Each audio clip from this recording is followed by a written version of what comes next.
FRTs are back, and this time they're really back. But also, Rarebreed got a government-sanctioned monopoly over that entire type of product, which is very interesting and something that I haven't really seen before in the firearms industry. Welcome back to Sawtooth Tactical. Now think about that. Aim point here. They're not the only ones that are allowed to make red dots. I mean, here's a SIG Romeo 5. It's pretty much kind of a clone of the aim point. There's no one company that is allowed to make, weapon lights or magazines or stocks. You know what I mean? But Rarebreed will be the only company legally able to produce forced reset triggers going forward. I want to know what you guys think about that because it is a very interesting case. Now, I do want to first off start by saying congratulations to Lawrence DeMonico and the team at Rarebreed for beating the ATF and the government in this case. And I know that some people don't feel like they truly did beat them, but really they did. I mean, FRTs are legal now, and that is huge, I think, for the Second Amendment, the gun-owning public. We haven't been able to buy new full autos since 1986. If you want to get a full auto these days, you're either getting a pre-86, transferable, and that is, very, very expensive because there's a limited supply. Or, you have an SOT and you can do a post sample. Well, with the advent and the legality now of forced reset triggers and super safeties, which is also a forced reset type of design, well, now just about anybody can have that capability. This really is huge news. I did a video a while back and I was like, FRTs are back on the menu. Everybody seemed to say the same thing because, legally that is what had happened at that time. But all the comments I got on that video were people going, well, where can I buy one? When can I buy one? The Rarebreed site doesn't work. And they were all kind of clone scam sites pretending to sell FRTs and, wanting you to pay in like Bitcoin and stuff. And they were just taking people's money, scamming people. Rarebreed has not been in business since this whole thing began until right now. And they're working hard this week at getting their website back up and running.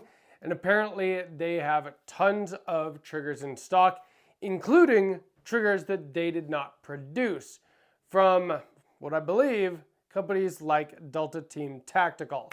Now, if you follow FRTs and what's going on there, if you follow gun YouTube channels, you've probably seen a lot of channels have done videos recently. I mean, big channels, Garantham, Micah Mayfield. I've seen a lot of channels doing videos about the Delta Team Tactical 3-position FRT, and it looks like an amazing product. It seems like it works very well, drops into most firearms that, use AR trigger groups and have a full auto profile bolt carrier group.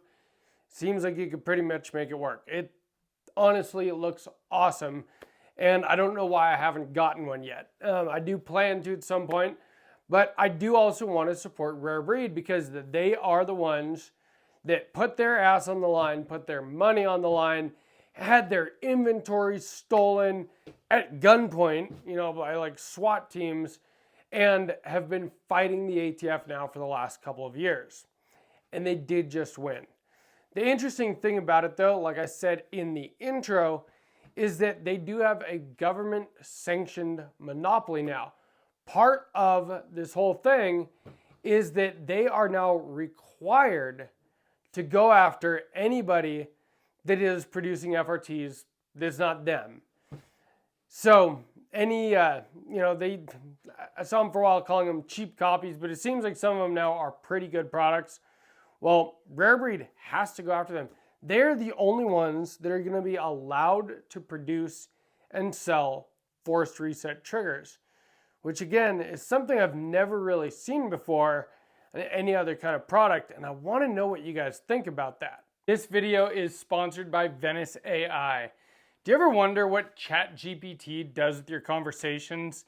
We all know that our phones, Alexa, everything like that, listens to our conversations and then advertises to us based on what we say.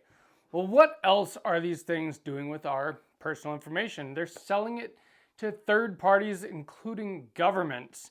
In fact, the director of the NSA, the former director, is now sitting on the board of ChatGPT, which is why I'm using Venice AI.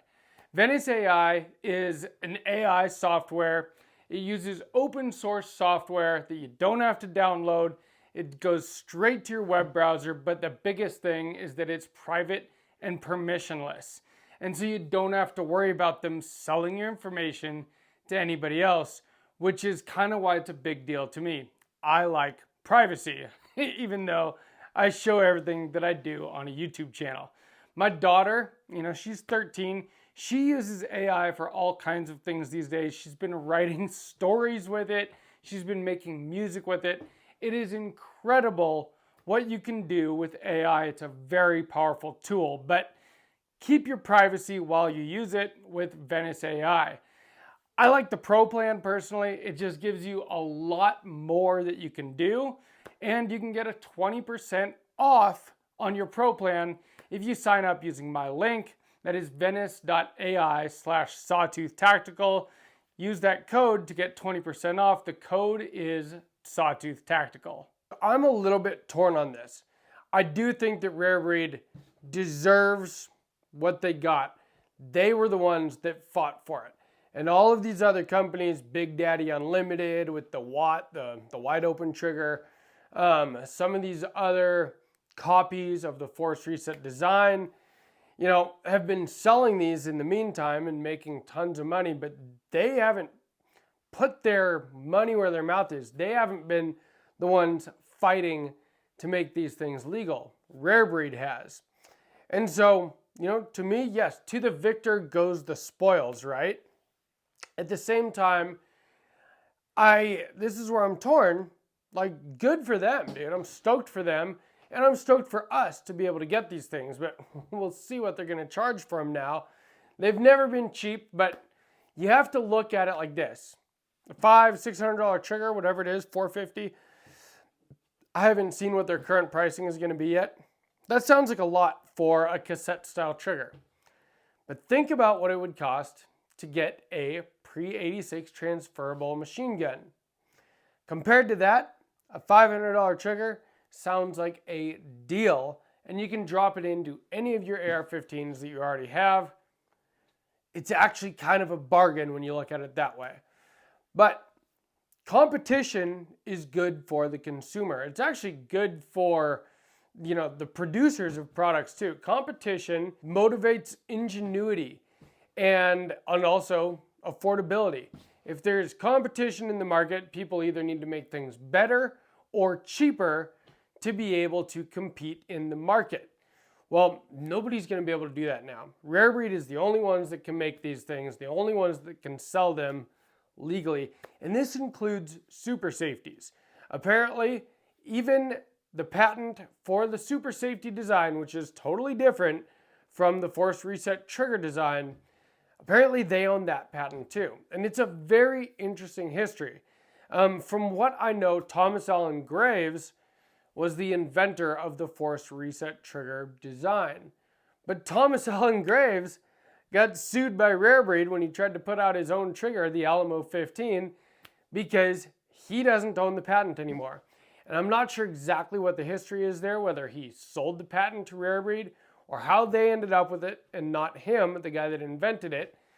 But, if they bought the patent from him and they legally own it, well, you can't have your cake and eat it too. You can't sell a patent and then decide to make the product anyway if somebody else owns the patent to that product.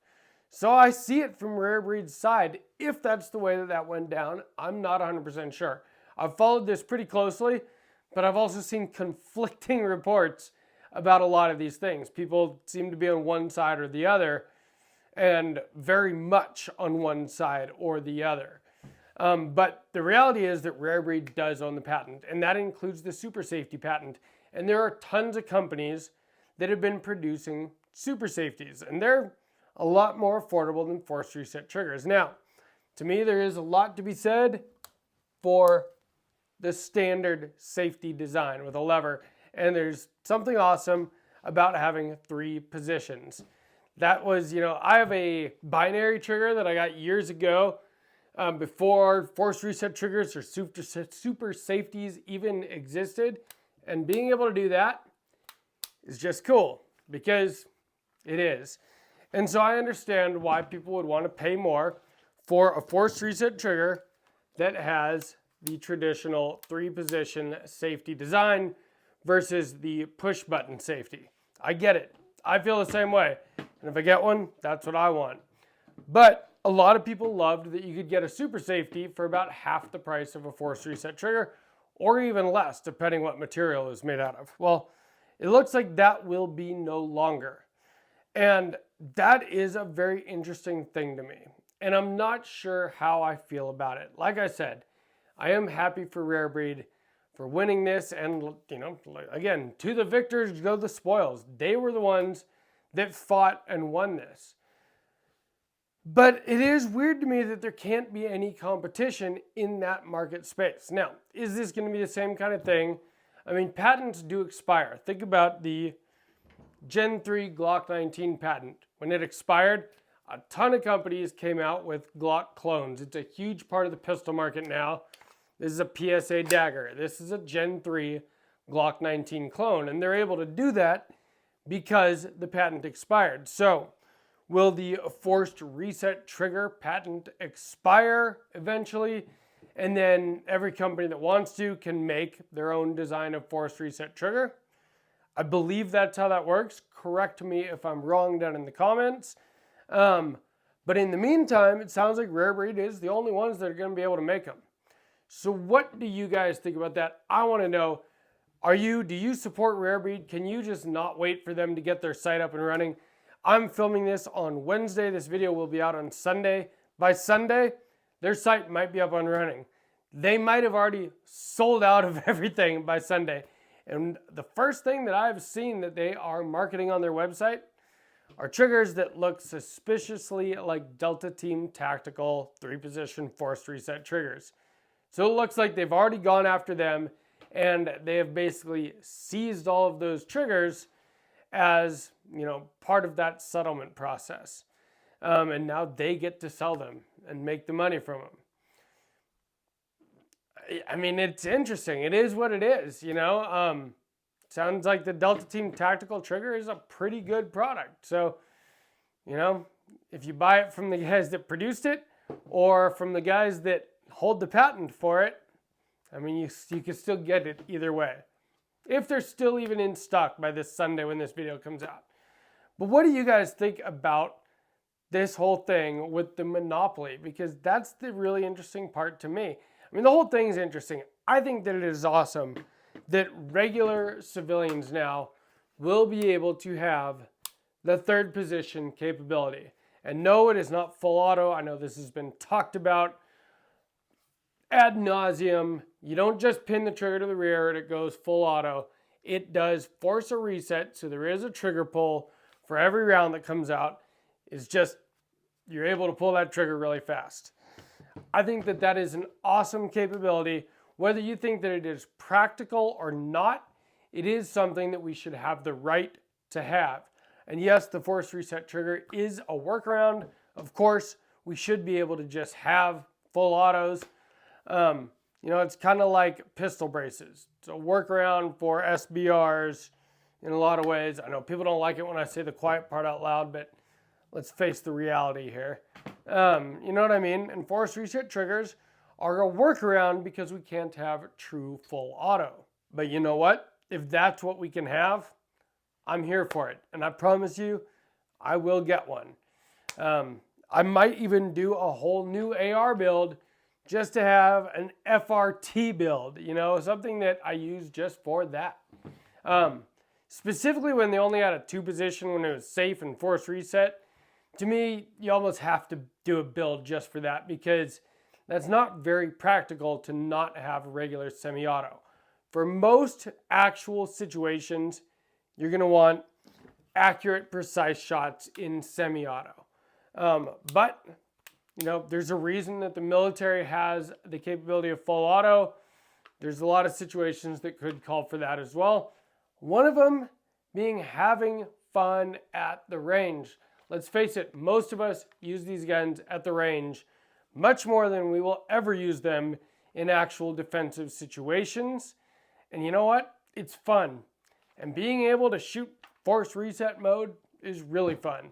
I was able to shoot a full auto MP5 last weekend, and it was awesome. It made me wish that mine was had the fun switch. But you can even put FRTs in these. I mean, you can get the, oh God, what's it called? I can't think of it off the top of my head, but you can get a lower that accepts AR triggers for these. The Lee Sporting lower. And then you can put a super safety in it, you know what I mean? And have that capability in other platforms than just ARs, which is very cool. But I'm not going to go down on all these tangents. I want to know what you guys think about the fact that Rarebreed is the only one that can produce and sell these anymore. Do you think that is right?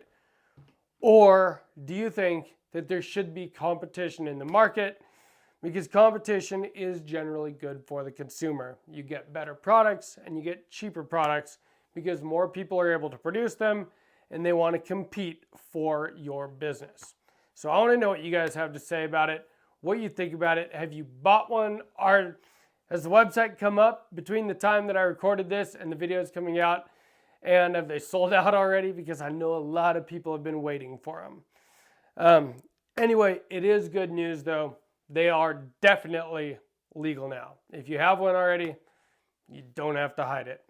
If you enjoyed this video, please give me a like. Make sure you subscribe to Sawtooth Tactical. Again, I want to know what you guys think down in the comments. And from Sawtooth Tactical, stay strapped or get clapped.